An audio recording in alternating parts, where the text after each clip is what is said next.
এই বাড়িতে ওর কোনো জায়গা নাই। তোমার পোলাই নাকি একটা বড় দাইন মারছে। দান মারছে মানে? কিসের দান মারছে? সে নাকি একটা হাফ প্যান্ট পরা মাইয়া নিয়ে আসছে।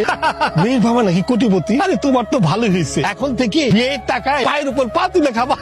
ভাই আপনার কথা শেষ হয়েছে? তোমার পোলা একটা হাফ প্যান্ট পরা মাইয়া নিয়ে আসছে আর তুমি মাইনে নিলা। আরে আমার পোলা হলে তো চাবুকতে পিটাইয়া একদম শুয়ে ফেলাইতাম। এই পোলারে লইয়া তুমি গর্ব করতা, আর এই গর্বের পোলা এমন একটা কাজ করতে পারলো, গ্রামের বউ জিগো মান সম্মান একদম শেষ করে দিল। ছি ছি ছি ছি। রাখির মা, রাখির মা, রাখির মা, কি হয়েছে? কি এরকম করতেছ কেন? তোমার পোলা কই? এখন এই মুহূর্তে তোমার পোলারে বউলে বাড়ি থেকে বের করতে হবে। কেন আবার কি হয়েছে? আপনি না কইছিলেন জ্বর থাকলে থাকুক, আপনি ওগুলোকে কোনো কথা কইবেন না। হ্যাঁ কইছিলাম, কিন্তু এখন চাইতেছি না তারা থাকুক। বাইরে থাকো। ভাবির এখন দেখলে আর তুমি যাইতে করবা না। এই কিছু কর, দেখলে যাইতে কমু না। আমি দেখি নাই, গ্রামবাসী দেখে নাই, তুই কোনো কথা কবি না। তোমার না কইলাম পোলারে ডেকে বাড়ি থেকে যাও। আস্তে আস্তে এরকম ধমক দিলে তো হঠাৎ করে আপনি এখানে আঘাত পাবে।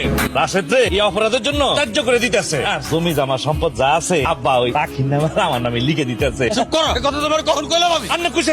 আপনি বললে তো চলেই যাব। আপনার বাড়ি থেকে আমরা জোর করে থাকতে পারি, কিন্তু আপনার ছেলে তো বাড়িতে নেই। রাশেদ আসুক, তারপর না হয়ে যায়। ওই গেছে সে? আপনার মাথার উপরে ফ্যানটা যে নষ্ট হয়েছিল না, ওই ফ্যানটা বাজারে ঠিক করতে নিয়ে গেছে। কেন আমার ঘরের ফ্যান ঠিক করার দরদ উঠলে উঠছে কেন? আব্বা আব্বা, আপনি তো ঘেমে যাচ্ছেন। এই যে নেন, এই শরবতটা খেয়ে নেন, দেখবেন আপনার অন্তরটা একদম জুড়িয়ে গেছে। ফালতু কথা কইতেছ কেন? আমি কই খামছি? কেন কইছি আমি খামছি? কেমন এসব? একটু খান, খুব ভালো লাগবে না? আরে দেখ, বুঝতে পেরেছি আপনার শরীরটা ভালো লাগছে না। আপনি এখানে আসেন, একটু আসেন। ছাড়ো। আসেন বলছি, একটু বসেন, একটু ঠান্ডা হন। ঘরে তো ফ্যান নেই আব্বা, আমি আপনাকে বাতাস করি।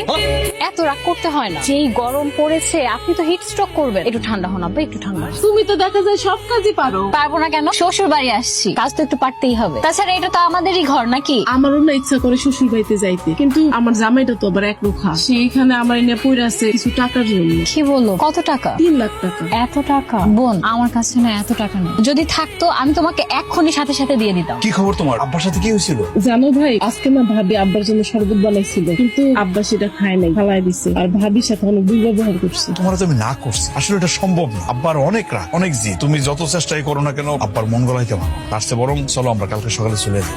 আসছে নিজের বাড়ি ছেড়ে ভাড়া বাড়িতে গিয়ে উঠবো নাকি? কখনো না। তোমাকে না আমি বলেছি তুমি বাবার সাথে জমিতে যে একসাথে কাজ করবা? আরে আব্বার সাথে কি কাজ করতে যাবো? আব্বা তো রাইগাস। আমি যদি নিজে থেকে কাজ করতে যাই, দেখা গেলো উল্টা পাল্টা রাগারাগি করবো, রাগারাগি থেকে দেখা গেলো স্ট্রোক করে ফেলাবো, পরে তো সমস্যা। আরে তুই কাহিনী শুনেছ? আইলাদা বাচ্চা হিডার কাকে টেডি মায়ের কাছে কমসে কম 50 লাখ পিএস। তোর বাইরে কো হেতের কাছে তুমি আর টিএলও দিতে 3 লাখ টিএলও দিতে কো। আমি তো ভাবির কাছে আকার ইঙ্গিতে কইলাম, কিন্তু ভাবি কইলো তার কাছে কোনো টাকা নাই। এই তুই কি প্রতিবন্ধী নাকি? আকারে গিতে কস কিনলে ডাইরেক্ট কথা কইতে রাস্তা তোর মুখ নাই।